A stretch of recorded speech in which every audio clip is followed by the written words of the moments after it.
Vicariato Apostólico de Inírida, 25 años en los corazones de los guainianos.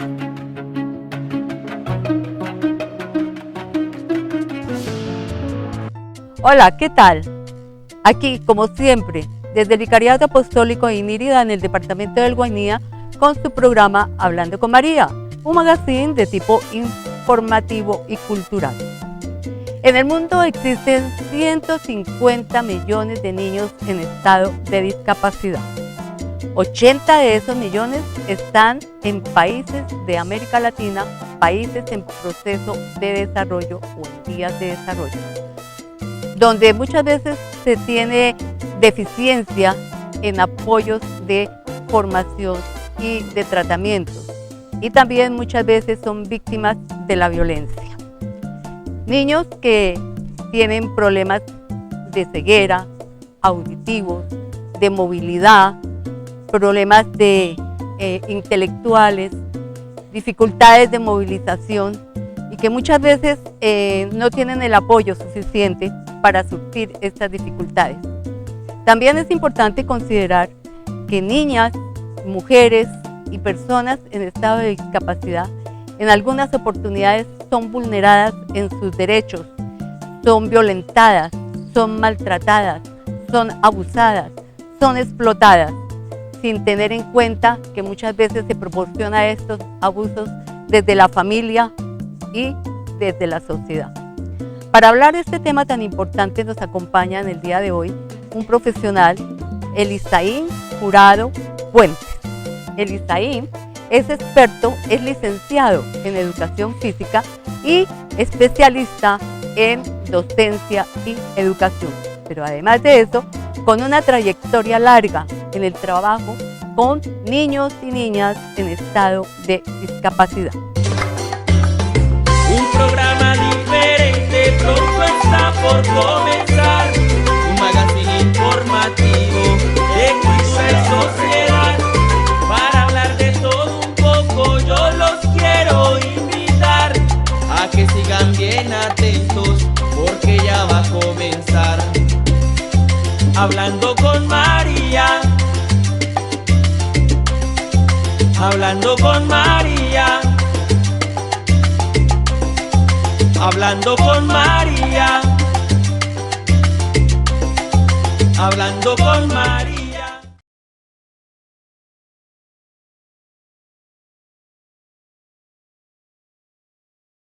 Elisaín, muchísimas gracias por haber aceptado nuestra invitación a este espacio de Hablando con María. 5 o más años de trabajo con niños y niñas en estado de discapacidad son una experiencia enorme. Desde su experiencia, cuéntenos realmente qué es la discapacidad y cómo son estos niños en estado de discapacidad.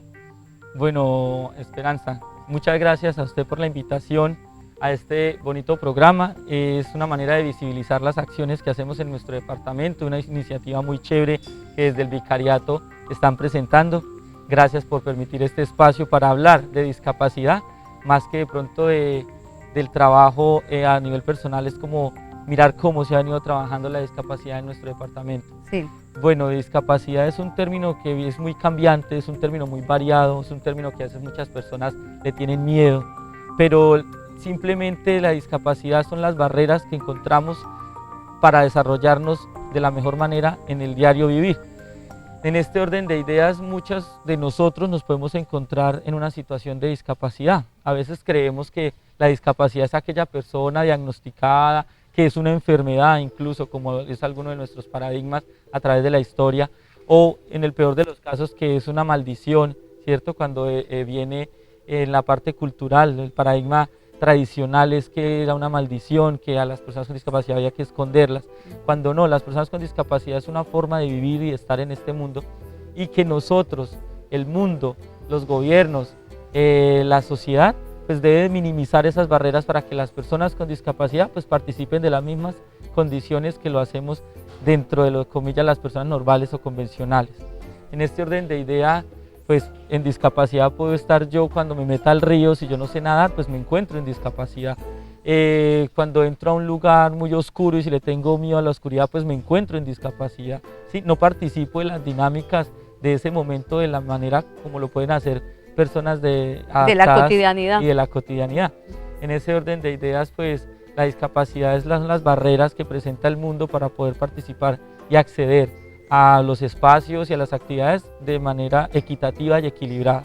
Sí, la raíz latina de discapacidad nos indica es la incapacidad para poder ejercer algunas actividades y desarrollar otras tantas.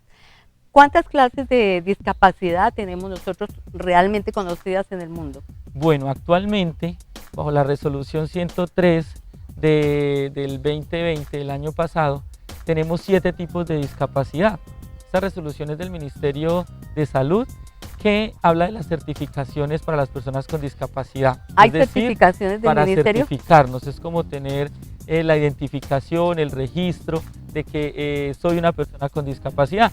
Y ellos proponen 7 tipos de discapacidad. Entonces tenemos la discapacidad cognitiva, tenemos la discapacidad visual, tenemos la discapacidad auditiva, la sordoceguera, la psicosocial, la física y se me escapa una, y la múltiple. La múltiple que es cuando una persona presenta 2 o más diagnósticos de discapacidad. Por ejemplo, puedes tener discapacidad física, una hemiplegia, y puede tener un retraso mental. Eso clasifica dentro de una discapacidad múltiple. Hablando de la ceguera, la estadística nos reporta que en el país tenemos 400.000 ciegos. ¿Es cierto esto? Sí, el INSI es la institución nacional, el Instituto Nacional de Personas Ciegas, y ellos reportan 400.000 personas con discapacidad visual. Y digamos que a medida que avancemos en el tiempo, pues este tipo de discapacidad de pronto puede ir aumentando. Hoy en día, con tanto uso de la tecnología, con tanto uso de celulares, de tablets, pues eso es un daño para nuestra visión. Probablemente puede que a futuro ese número aumente. ¿Por qué? Claro. Porque son discapacidades adquiridas, ¿cierto? Entonces no estamos exentos, ninguno estamos exentos. El hecho de que yo no haya nacido con un diagnóstico de discapacidad no quiere decir que yo termine mi ciclo vitalicio sin ella. Entonces hay que estar muy conscientes, por eso es que hay que trabajar por los derechos de las personas con discapacidad, la accesibilidad de las personas con discapacidad, para que a futuro, en el dado caso de que lleguemos a estar en esta situación, pues hayamos labrado un camino que nos garantice la participación en los espacios, tanto sociales, comunitarios, de las personas con discapacidad. Y un datico que mencionabas tú al principio, en el departamento tenemos, según una revista de la Consejería para la Representación de las Personas con Discapacidad, 360 personas en el departamento. ¿Ya están registradas? Pero este número va aumentando, ¿sí? ¿Por Este número va aumentando. Han llegado otras personas del vecino país de Venezuela, ¿sí? Que esto suma y suma las estadísticas del departamento. Entonces estamos en ese proceso de certificaciones, esto también ayuda a identificarlos, ayuda a focalizarlos y a caracterizarlos. Ya que estamos hablando de las certificaciones, ¿es requisito sine qua non tener la certificación del estado de discapacidad de la persona para recibir subsidios del Estado? ¿El Estado presta subsidios a este tipo de personas? Bueno, subsidios como tal económicos no, ¿cierto? Subsidios económicos no existe. Digamos que ha sido un gran debate y son las propuestas a veces de las personas con discapacidad, que de la misma manera como existen otros programas de ayuda social como Familias en Acción, Jóvenes en Acción, que ¿por qué no crear un programa para las personas con discapacidad? Puede ser que a futuro esto se pueda dar. Sí. No es una lucha fácil, adicionalmente pues hay que mirar de dónde salen los recursos económicos para dar cumplimiento a esto, pero pues todo tiene que ser un esfuerzo y el resultado del trabajo y de voluntades de los administradores locales, departamentales, que se pueda llegar a dar a futuro de pronto un subsidio. Sí. Pero lo que sí tenemos hoy en día son programas como el programa departamental de discapacidad, el cual lidero ya hace más de 6 años, como lo mencionabas. ¿En qué consiste ese programa? Y es un programa desde la Secretaría de Gobierno y el departamento, desde la Gobernación del Guainía. Agradecemos en esta vigencia al doctor Juan Carlos Iral Gómez, gobernador del departamento, que nos ha venido fortaleciendo el programa, le ha metido el corazón y le ha inyectado un buen presupuesto al programa, con el cual buscamos minimizar todas aquellas dificultades que presentan las personas con discapacidad.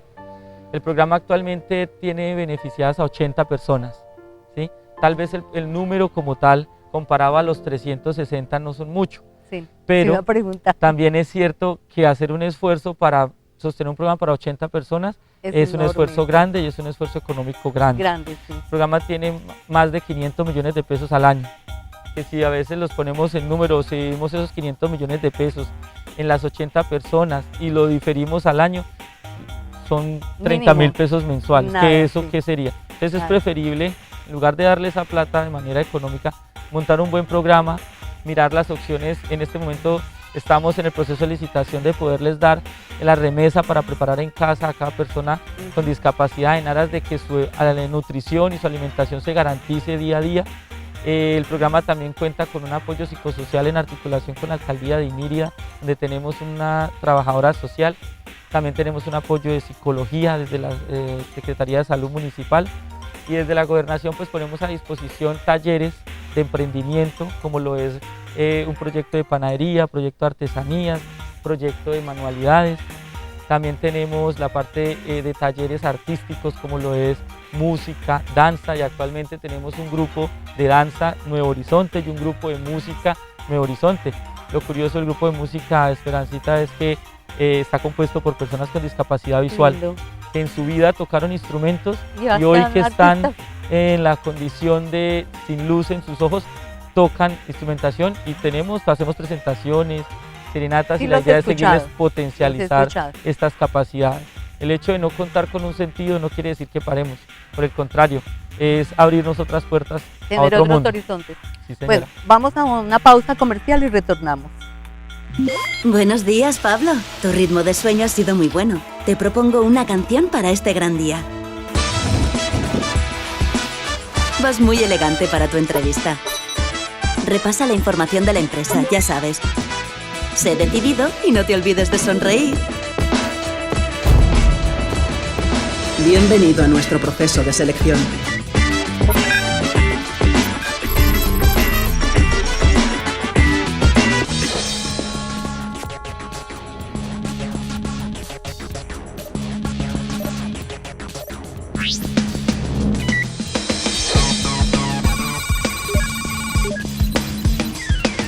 Gracias por tu tiempo.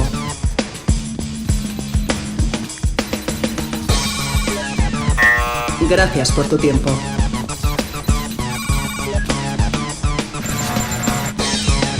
Gracias por tu tiempo. Gracias por tu tiempo.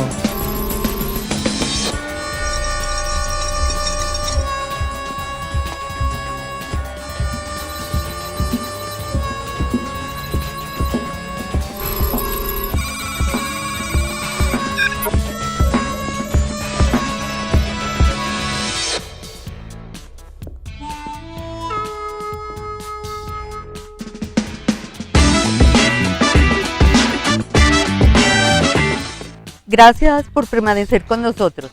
Estábamos hablando de este tema tan importante que es la discapacidad y cómo en el mundo moderno ya se han roto muchas barreras. Antaño, por ejemplo, los niños iban a los colegios diferentes, a escuelas diferentes, no compartían con niños que no tenían este problema. Hoy día van ellos a la escuela, a los colegios normales donde van todos los niños, y eso se llama un programa de inclusión. ¿En qué consiste este programa de inclusión?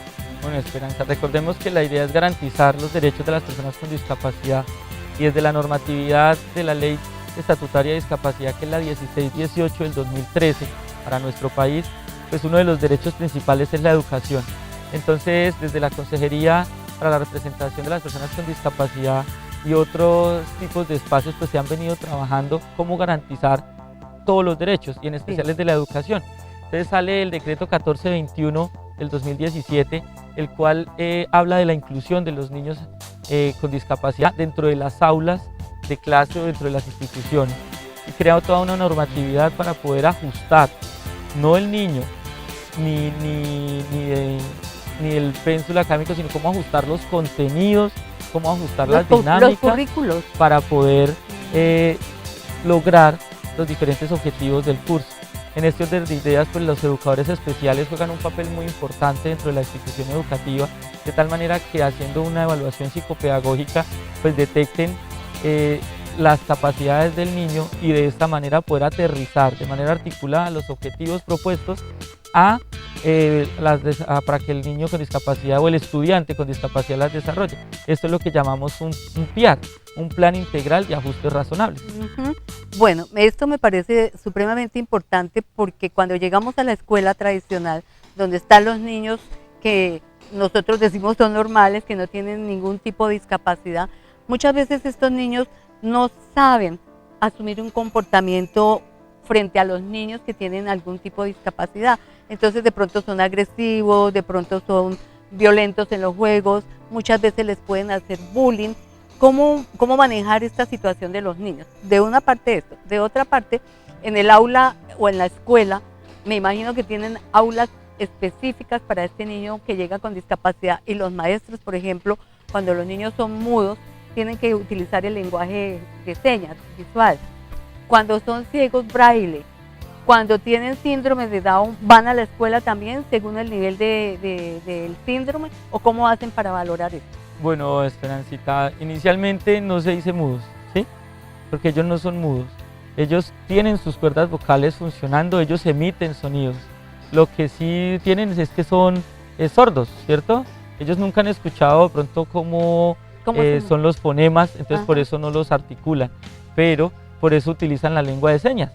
Entonces la información entra por los ojos, ¿sí? Ellos vocalizan, algunos alcanzan a vocalizar, mueven su boca y gestualizan, pero pues a nivel fonoro están bien. Entonces por eso es la lengua de señas. Eso es lo que llamamos las personas con discapacidad auditiva, ¿sí?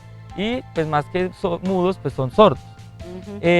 ¿Cómo vincularlos a la institución educativa? Esto es un trabajo de toda la sociedad. Yo siempre digo que la discapacidad es un compromiso de todos, sí, y todos somos actores en este proceso. Hay que romper las de barreras. Inclusión, y hay que romper las barreras. Entonces muchas veces los docentes no están preparados para recibir un estudiante con discapacidad y a veces ven como un trabajo extra el mirar cómo ajusto mis actividades para que el niño participe. Las aulas no tienen por qué ser diferentes. Las aulas tienen que tener unas adaptaciones que permitan la integración de los dos estudiantes, el niño convencional y el niño con discapacidad. Sí. Ya si de pronto se necesitan cambios de manera estructural, pues se realizan, ¿sí? Que si se necesita una rampa, pues porque el niño tiene silla de ruedas, pues entra en la rampa, pero cognitivamente está bien, articularmente de su parte de movilidad de tren superior está bien, entonces no habría que arraigar algo otras cosas. Sí es necesario que haya un conocimiento previo y por eso recalco la importancia de los educadores especiales en las instituciones educativas, sí, de tal manera que sean un apoyo para el docente de aula, ¿sí? Que si el chico tiene baja visión, ¿cómo hago los ajustes? ¿Qué material uso? Si le estoy enseñando el triángulo a los niños que lo pinten, pues al chico con discapacidad el triángulo tiene que ser de toda la hoja, sí, tiene que ser recalcado para que él también aprenda a identificarlo. Entonces de eso trata la 1421, es la metodología que haga todos esos se diseña ajustes especial para los para niños, poder integrar realmente al niño y que no pase lo que pasaba antes, que el niño estaba en el salón, pero entonces estaban viendo el tema de las vocales y el niño sentado escribiendo su nombre, entonces no lo estamos haciendo partícipe de la clase. Sí. La idea es que él, al igual que los otros 30 chicos, pues sea partícipe de la clase de una manera activa. Sea un elemento activo. Una invitación para los docentes, que enseñemos desde la diferencia, a convivir con la diferencia, porque de esta manera sensibilizamos y estamos creando seres humanos a futuro más sensibles y más compaginados hacia el otro. Bueno, esto de la educación me parece importantísimo porque diseñar una estrategia de educación inclusiva es muy importante. ¿Cuáles son las estrategias para formar estos seres en estado de discapacidad, estas personitas en estado de discapacidad, para que a futuro, cuando ya sean unas personas mayores, tengan esa capacidad de poder laborar, de poder defenderse, de poder tener un trabajo digno y dar una respuesta al mundo laboral y a la familia, que no pasen a ser, porque muchas veces en las familias dicen, ay, es que esto es una incomodidad, es que se quejan, que no pasen a ser esa carga para producir económicamente. ¿Cómo están en este momento diseñando estrategias de formación al mundo laboral? Ese es un trabajo del diario vivir, ¿sí? Y es una lucha constante de que las personas con discapacidad sean independientes. Entonces, en ese sentido, pues, todo parte por casa, la motivación tiene que venir desde la casa, de que la persona con discapacidad o el niño con discapacidad estudie, sea un adolescente con discapacidad que estudie y logre sus objetivos, y si su capacidad cognitiva, que muchas veces las personas con discapacidad cognitiva son las que decimos, no, pero es que este no puede, no, pero es que él no puede, él no llega, no, que logre un título de técnico, y sabemos que con un técnico una persona se puede solventar y sí, se claro. puede defender, y las oportunidades ya más adelante se van a ir presentando. Sí. A nivel normativo hay muchas garantías que el Estado debe proponer para que el comercio, las mismas instituciones del Estado permitan el acceso laboral a las personas con discapacidad. Dentro de nuestro programa tenemos cursos con el SENA complementarios que Qué bien. permiten que la población con discapacidad se vincule y empiece a desarrollar una tarea para que a futuro puedan desenvolverse y tener unos ingresos que les permitan mejorar su calidad de vida. Es decir, la moraleja de esta conversación podría ser, no me vea desde la diferencia, véame como un ser humano más comprometido con la sociedad y con el desarrollo lógico del tiempo. Me parece que esta es una misión importantísima que se está desarrollando desde esta institución. ¿Qué resultados tenemos en este momento? ¿Cuántos niños ya capacitados podemos mostrar y que están incursionando en el trabajo, que ya tienen su trabajo y que ya perciben un ingreso? Gracias a esta articulación que hemos venido haciendo con el SENA, es un proceso ya de más de 5 años, tenemos varias personas vinculadas dentro de los proyectos productivos que tenemos. Uno de ellos y el más primordial es la panadería, en la cual ejecutan personas con discapacidad visual, popularmente ciegos, que llamamos. Ellos ya han pasado por varios cursos de panadería y actualmente realizan sus productos y los comercializan, y de ello devengan un ingreso mensual. Otro proyecto también, gracias a los diferentes cursos y estrategias que se han logrado con el SENA, es el proyecto de artesanías autóctonas, la elaboración de manillas, la elaboración de collares con material autóctono, tejidos. Y esto también en ferias nosotros nos hemos encargado de mostrar y de visibilizar estas capacidades de las personas con discapacidad, sí, de tal manera que la sociedad los identifique por sus resultados más que por sus diagnósticos. Ajá. Como tú lo dijiste, no son personas con discapacidad ni son enfermitos. Antes que tener discapacidad y ser enfermitos, son personas, son seres humanos, que sienten, que anhelan, que sueñan y que tienen sus objetivos, y la idea de nosotros es potencializarlas. Sí. Otro logro que se ha hecho pues, es el proyecto de horticultura, también gracias a una compañera de trabajo tecnóloga en gestión ambiental. Tenemos la germinación de plantas, de frutales, y estas plantas también se comercializan. Y ellos, los chicos que participan de ahí, pues también devengan, sí, claro, recurso económico. Bueno, de todas maneras hay un aspecto también muy importante. Tenemos el recreo por el mundo laboral, tenemos el paso por la escuela, tenemos el paso por la educación inclusiva, pero hay una parte también que es muy importante para los niños en la etapa de formación, y es la etapa del ocio. ¿Cómo manejar esa etapa del ocio en este niño? ¿Cómo manejar? Todos los niños del mundo tienen los mismos derechos, todos los niños del mundo tienen derecho a la recreación, todos los niños del mundo tienen derecho al ocio. Nuestros niños en estado de discapacidad, ¿cómo manejan ese tipo de derechos? ¿Cómo manejan el ocio? ¿Cómo lo encaminan hacia la parte lúdica y de las destrezas? Muchas veces este ocio es de libre albedrío, ¿cierto? Y al igual que los niños convencionales, ellos juegan, ellos se divierten, ellos tienen una oportunidad, entonces recochan o, entre comillas, maman gallo. Y otra cosa es ese ocio ya direccionado, sí, como tú lo dices, el derecho al deporte, a la recreación. Sí. Pues yo como educador físico no puedo dejar de la mano esta parte tan bonita y tan importante, claro, como tú lo has mencionado, en el desarrollo integral de una persona, como lo es el deporte. En el año 2016 se realizaron los primeros Juegos para las personas con discapacidad, donde participaron 50 personas con discapacidad en 5 modalidades deportivas. Entonces el hecho de venir a este espacio y entrenar un deporte, el hecho de visualizarse en a futuro en una competencia, pues eso los motiva. Y digamos que muchas veces esto es una razón para levantarme y algo que me mueve para, claro, venir.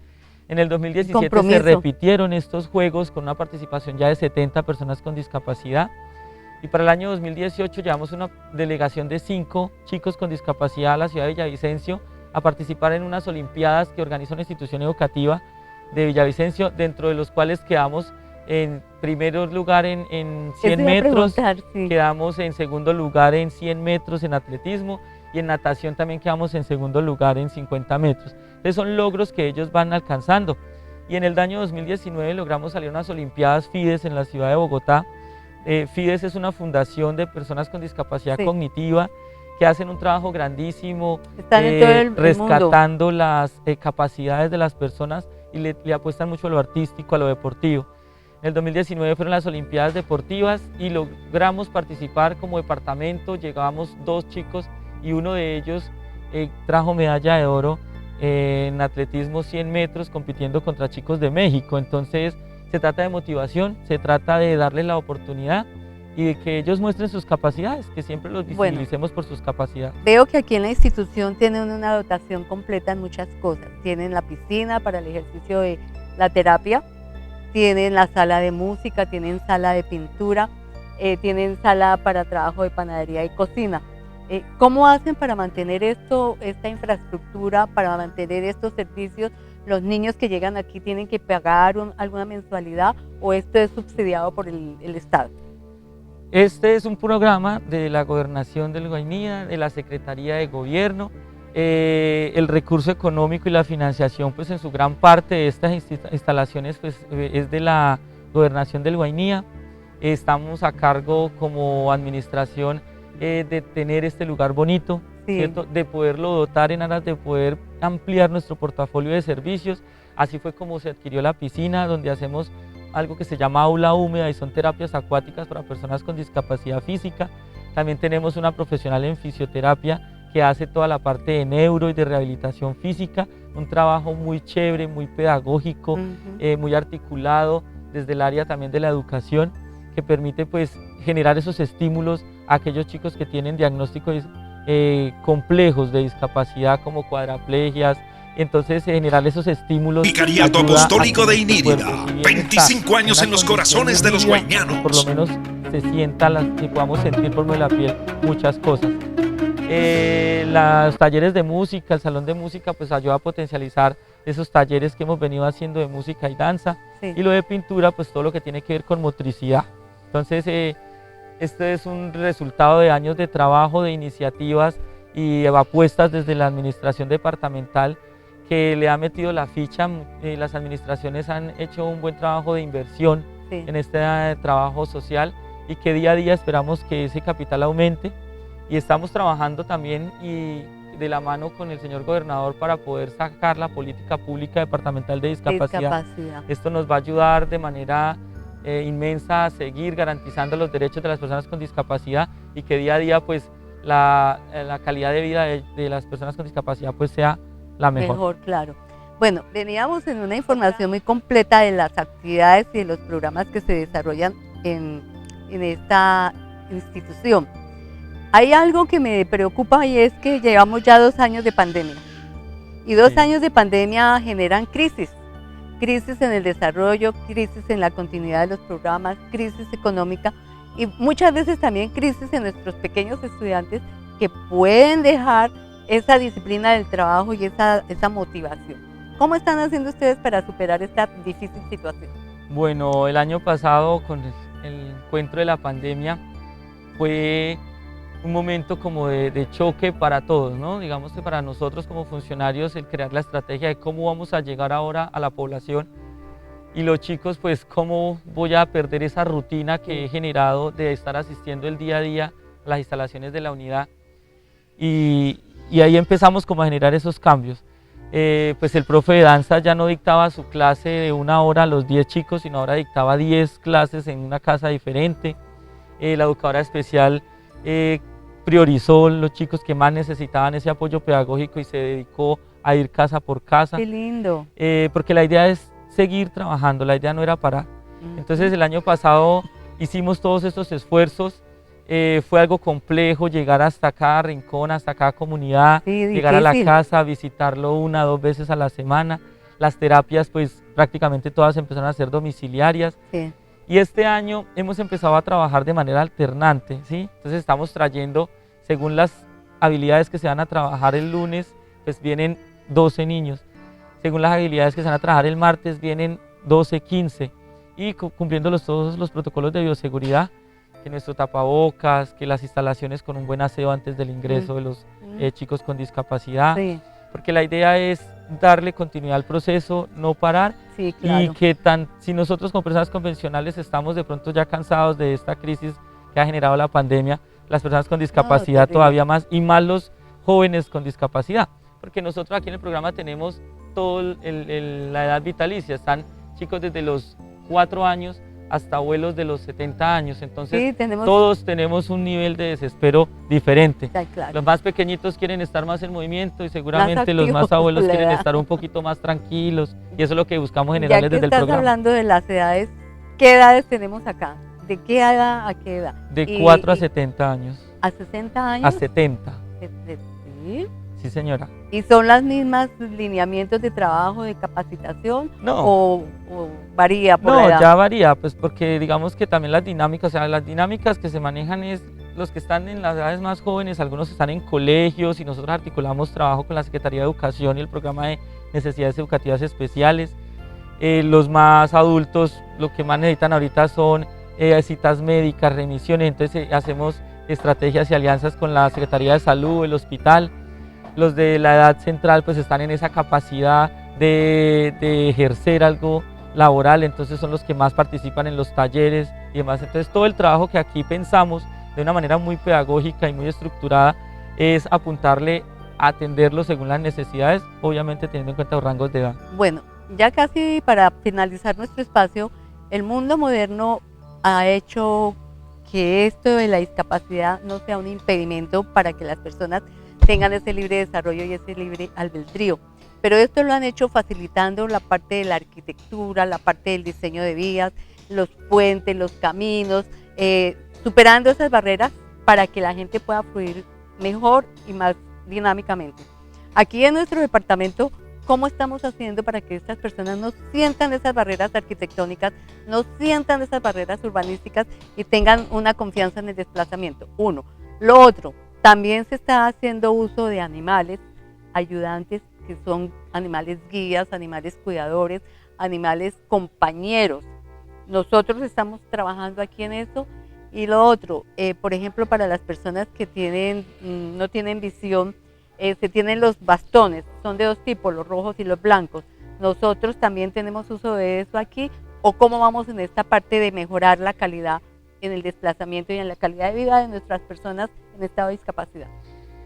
En el año 2016, 17, no recuerdo, vinieron desde el Ministerio de Transporte y vinieron a mirar eso, la infraestructura del municipio, si estaba acorde a la normatividad para las personas con discapacidad, que se les brindará ese acceso. Pero entonces no es solamente el acceso físico, no es solamente ponerle rampa a todas las calles, a todos los andenes, pero producto de esa visita, Esperancita, el gobierno actual en ese momento hizo esos ajustes en la infraestructura. Qué bien. Hoy en día ya vemos los andenes con sus rampas, Sí. vemos instituciones como la registraduría con la rampa por un lado, y la idea es apuntarle a eso, que día a día pues vayamos alineando toda la infraestructura para que la población con discapacidad tenga acceso, pero no solamente física, también la comunicativa. Entonces, cómo poder también que una persona con discapacidad visual llegue a una institución y por medio del braille sepa dónde está, sepa dónde llegó. Sí. Entonces, esto es un proceso que se ha ido trabajando poco a poco, que esperamos que a futuro pues mejore, que el departamento también avance de la mejor manera para los beneficios para las personas con discapacidad.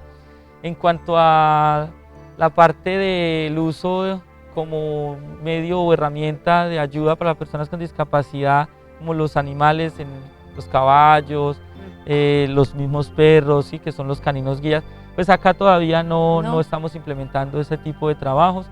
Esto muchas veces tiene un costo adicional, o estos son proyectos de otro tipo de entidades. Ajá. Que pues van a permitir ese acceso, pero lo que sí hemos hecho es un trabajo muy de la mano con el INSI. Ignacio, él ha venido muchas veces acá y ha hecho trabajos de movilidad. Desde ahí es donde parte el conocer los bastones de color rojo y color blanco, cómo movilizarnos, cómo llevar a una persona ciega. Antiguamente lo cogíamos de la mano y lo jalábamos. Sí. No, la persona con discapacidad visual tiene independencia, él se puede mover, uno simplemente es un guía mientras esta persona camine por un lugar que no conoce. Aquí en este espacio las personas con discapacidad visual entran común y corriente por la puerta y se movilizan porque hemos hecho un trabajo de reconocimiento del espacio. Hemos hecho un trabajo donde ellos saben Desarrollan más la cómo es, sensibilidad.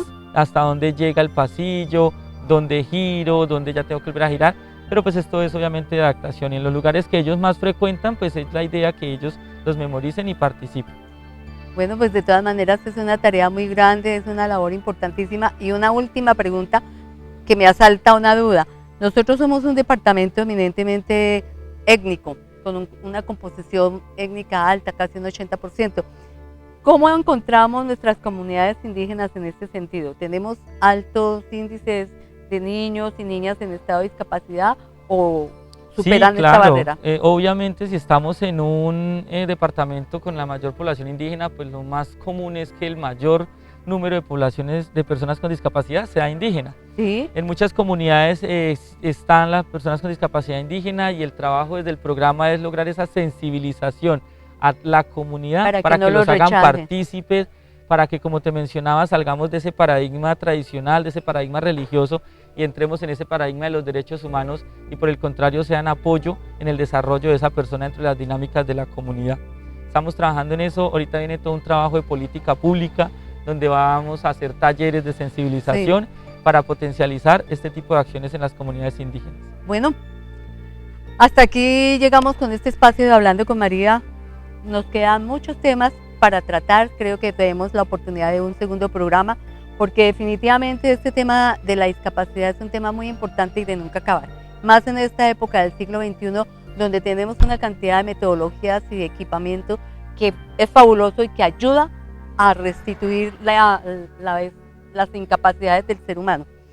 Agradecer a Elisaín esa bienvenida que nos dio, ese apoyo en el trabajo,